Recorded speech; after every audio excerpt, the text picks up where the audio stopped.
عزیز طلباء و طالبات، السلام علیکم رحمۃ اللہ وبرکاتہ۔ بسم اللہ الرحمن الرحیم۔ بچوں، اس سے پہلے ہم نے معیشت کے متعلق جو ہے معیشت اور پیشے، اس سے متعلق پہلی ویڈیو میں پڑھا ہے۔ اب ہم اسی کے آگے جو ہیں کنٹینیو کرتے ہیں، جیسے ماہی گیری وغیرہ کے متعلق۔ برازیل کے جنوب مشرقی ساحل کے قریب ماہی گیری کا پیشہ جو ہے وہ مرکوز ہو گیا ہے، اور اس کی کیا وجہ ہے کہ برازیل میں بڑے بڑے دریاؤں کی موجودگی کے باوجود جو ہے اندرونی حصے میں ماہی گیری بہت زیادہ ترقی نہیں کر پائی ہے۔ اس کے علاوہ یہاں پر جو ہے تیز رفتار دریا بہتے ہیں۔ برازیل کے ساحلوں کے قریب سے گرم اور سرد بحری رو گزرتی ہے۔ یہی وجہ ہے کہ برازیل کے جنوب مشرقی ساحل کے قریب ماہی گیری پیشہ مرکوز ہو گیا ہے۔ اس کے علاوہ بین الاقوامی سطح پر جو معاشی لین دین کے لیے ریاستہائے متحدہ امریکہ کی کرنسی ڈالر کا استعمال کیا جاتا ہے، اس کرنسی کا نشان جو ہے ڈالر کا ایس کی طرح ہوتا ہے۔ برازیل ریال برازیل کی کرنسی ہے، اس کی کرنسی کی علامت RS ہے۔ ہمارے بھارت میں جو روپیہ چلتا ہے، بھارت کی کرنسی کو INR سے ظاہر کیا جاتا ہے، یہ اس کرنسی کی علامت ہے۔ بچوں، برازیل کو تقریباً 7400 کلومیٹر لمبا ساحلی علاقہ دستیاب ہے۔ سرد اور گرم روؤں کا یہاں ملاپ ہوتا ہے۔ وسیع براعظمی تختے کی وجہ سے جنوبی بحر اوقیانوس کے ساحل کے قریب ماہی گیری کے لیے ایک عمدہ علاقہ تیار ہو گیا ہے۔ یہاں ماہی گیری کا پیشہ روایتی طور پر مسلسل چلا آ رہا ہے۔ انفرادی طور پر اور چھوٹے گروہوں کے ذریعے اس پیشے میں روایتی آلات اور سامان وغیرہ کا استعمال کیا جاتا ہے۔ یہاں پر خاص طور سے سواٹ فش، جھینگے ہیں، لابسٹر ہے اور سارڈن وغیرہ مچھلیاں حاصل ہوتی ہیں۔ برازیل میں قدرتی ساخت، گھنے جنگلات اور دریاؤں کے پانی کی تیز رفتاری کی وجہ سے میٹھے پانی کی ماہی گیری کو زیادہ فروغ حاصل نہیں ہو سکا ہے۔ بچوں، ان تصاویر میں آپ جو ہیں وہ مختلف قسم کے پیشوں کو دیکھ سکتے ہیں۔ زراعت کے یہ اقسام جو ہیں بھارت اور برازیل میں پائے جاتے ہیں۔ اس طرح سے مختلف اقسام کی زراعت کی جاتی ہے۔ بچوں، بھارت میں برازیل کے مقابلے میں جو مجموعی ملک کی پیداوار ہے، اس میں زراعت کا حصہ زیادہ ہے، کیونکہ بھارت کا اہم پیشہ زراعت ہے۔ اس کے علاوہ زرعی پیشے میں نفری قوت بھی زیادہ شامل ہے، کیونکہ بھارت میں آبادی زیادہ ہے، اس لیے نفری قوت کا استعمال زیادہ کیا جاتا ہے۔ بھارت میں زراعت کا پیشہ ماضی قدیم سے چلا آ رہا ہے۔ بھارت کا تقریباً کل 60% زمینی علاقہ جو ہے وہ زیر کاشت ہے۔ وسیع و عریض میدان ہیں زرخیز مٹی ہے، موافق آب و ہوا کا طویل عرصے تک ہونا، آب و ہوا میں تنوع پایا جاتا ہے، یہ اس کے اہم وجوہات ہیں۔ بھارت میں زیادہ تر زراعت بنیادی طور پر گزر بسر قسم کی ہوتی ہے، جسے گزرانی قسم بھی کہتے ہیں۔ بھارت میں گیہوں، چاول، جوار، باجرا اور مکئی اہم فصلیں ہیں۔ گنا، چائے، کافی، کپاس، ربر، پٹسن وغیرہ ان کا شمار نقدی کی فصلوں میں کیا جاتا ہے۔ ہمارے یہاں بھارت میں مختلف انواع و اقسام کے پھل ہیں، مسالے ہیں اور سبزیاں وغیرہ کی بھی پیداوار کی جاتی ہے۔ بچوں، اگر ہم بھارت کی معیشت میں ماہی گیری کے پیشے کو دیکھیں تو اس کا ایک اہم کردار ہے۔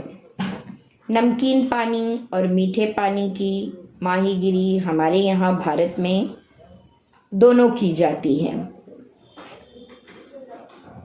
روزگار کے مواقع جو ہیں وہ ہمیں ان کے ذریعے حاصل ہوتا ہے، ساتھ ہی ساتھ جو ہیں بیرونی ممالک کی کرنسی یعنی زر مبادلہ حاصل کرنے کے لیے بھی ماہی گیری کا پیشہ کافی اہم سمجھا جاتا ہے۔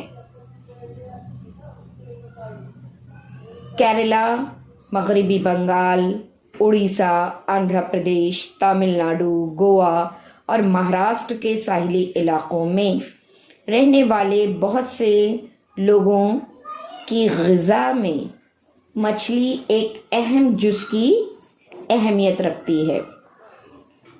جس طرح برازیل کو 7,400 کلومیٹر کا سمندری ساحل دستیاب ہے، اسی طرح ہمارے بھارت کو 7,500 کلومیٹر لمبا ساحل دستیاب ہے اور اس ساحل پر ماہی گیری کی جاتی ہے۔ ماہی گیری کی کل سالانہ پیداوار میں سمندری ماہی گیری کا تناسب جو ہے وہ تقریباً 40% پایا جاتا ہے۔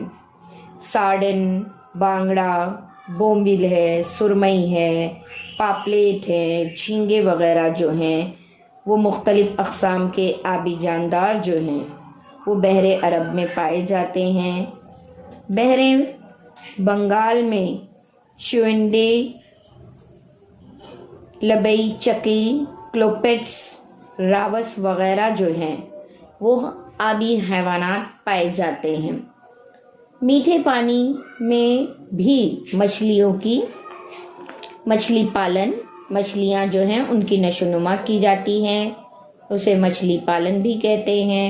دریاؤں میں، نہروں میں، جھیلوں میں، تالاب وغیرہ میں مچھلی کے عمدہ نسل کے انڈے جو ہیں وہ چھوڑے جاتے ہیں اور ان سے مچھلیوں کی نشو و نما کی جاتی ہے۔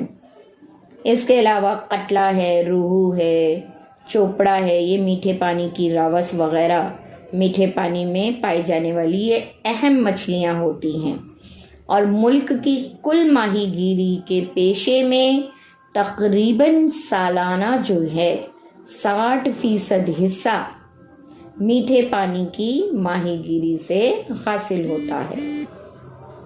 بچوں، اگر ہم کان کنی کے متعلق دیکھیں تو بھارت میں چھوٹا ناگپور کی سطح مرتفع معدنیات کے خزانے کے لیے مشہور ہے۔